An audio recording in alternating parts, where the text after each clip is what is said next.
Welcome back, guys. Big news for E3 this year, which we all know has been relocated to middle of LA and is scheduled for the 16th through the 18th of June. We had a lot of stuff going on at E3, but most importantly is what's going on with Oculus VR. Now, many of you noticed that the prime suspect of where we got virtual reality from is the concept, of course, is from the hit manga/TV series Sword Art Online.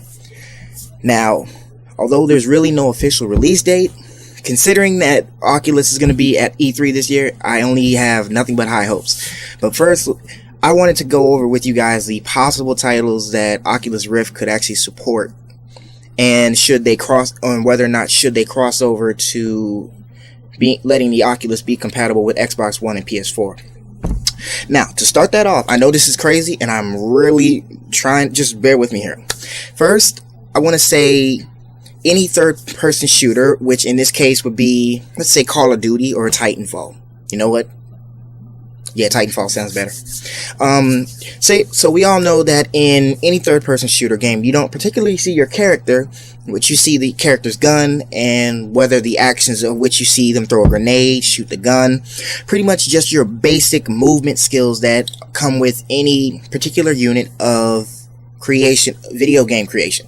So with the initiative of Oculus Rift is to bring about the virtual reality to the present timeline. If I had to take a guess, depending on if they show anything about it at E3, I'd had to guess maybe sometime late this year.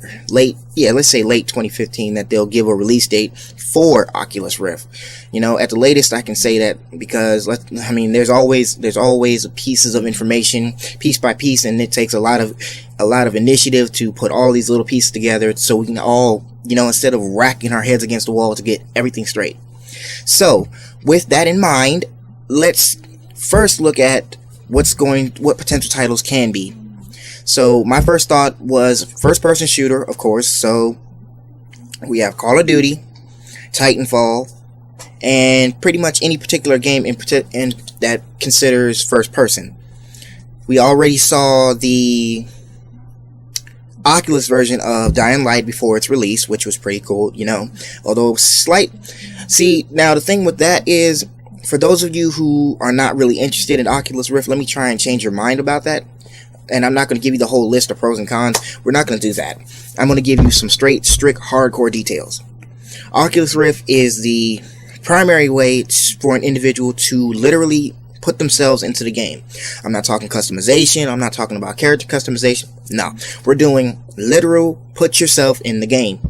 So when I say such games as Star Wars, Titanfall, Call of Duty, these are games that can be put in Oculus Rift. So for example, if you have a primary shooter game, which in this case is either Star Wars or Titanfall, and Call of Duty of course, your potential of, I know a lot of you saw your head moving and stuff like that.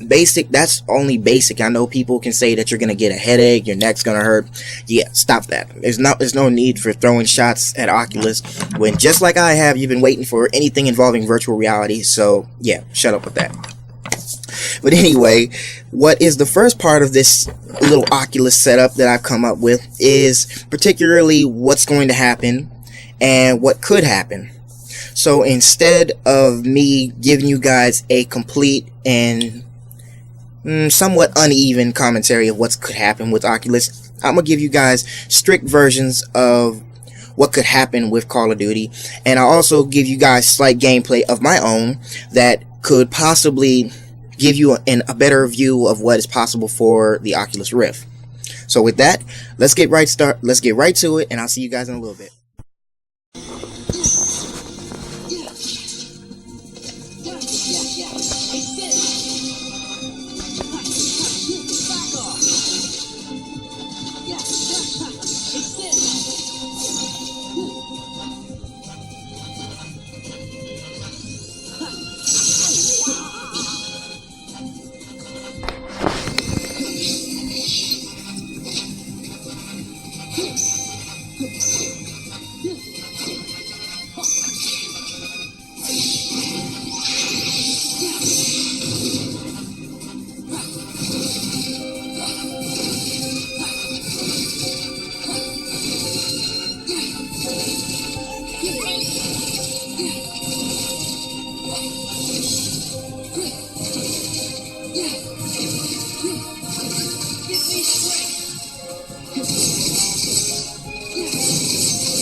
Okay, so you guys just watched the first-person view of Kingdom Hearts 2 Final Mix.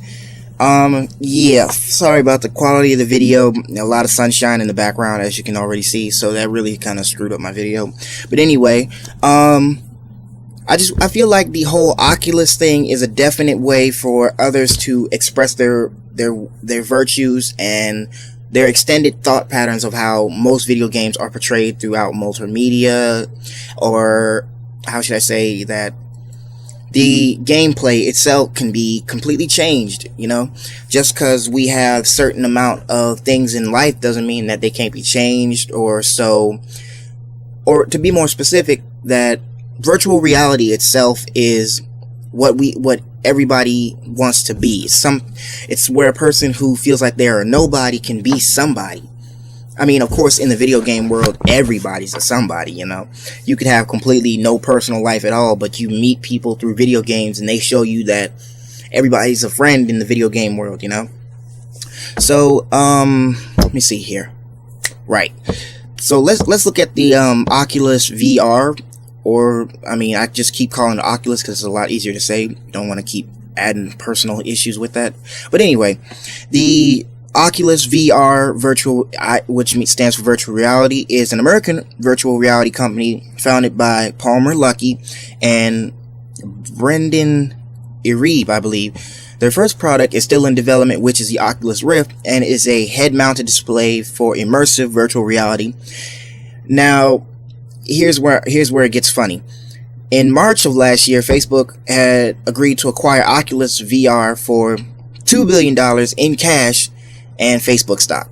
So pretty much anybody that says something about Oculus on Facebook anybody that talks about Oculus on Facebook. You guys are just building the checks for Palmer and Brendan. Shout out to you guys. Perfect game. Love it. Love everything about it. Now, see, the whole acquisition of where I figure that Oculus itself, I definitely feel like Oculus needed a game like this to happen. You know, Oculus was always something, it's always something out there that can be, there's always something out there for everybody. So, should we have Oculus for, say we get it this year, for example, and we have it till like maybe, I don't know, maybe 2022. I don't know, let's average off between the years 2015 and 2022. That's about 7 years, about 7 years. So, looking at it like this, virtual reality is a version of life which is placed in a virtual world, but is completely controlled by the individual's thought patterns. So if you're an individual in a desert, you can create a luscious green land for yourself and people around you to, play in and junk like that. Well, as for those hardcore gamers, such as people who are fans of first-person shooters, horror video games, pretty much anything that involves, proving your worth as a gamer. So let me say, better yet, let me put it out like this. As we all know, Sword Art Online is the primary God, I can't even say it, is the primary state of mind where they got the idea from. So, with a manga/anime series that's been sold worldwide and it has achieved national fan base, it was only a matter of time before somebody who saw that said, okay, maybe we can actually do something with this. So that's what they did. They created it, and now they're getting ready to sell it. So basically, here's the revenue, and you guys are going to actually be surprised. The Oculus VR the company itself has raised over $91 million, with $2.4 million raised via crowdfunding. So for anybody that has bought the beta version of the Oculus Rift, you are also helping us bring Oculus Rift a lot closer to the masses, so everybody can be pretty much happy, So what I really think about Oculus Rift is, personally, it's not about whether it's a lifetime achievement, because it is a lifetime achievement. It's also something that encourages others to venture out of their comfort zone and to expect the unexpected, really. So with that, guys, I hope you enjoyed, and stay tuned for much more involving Oculus.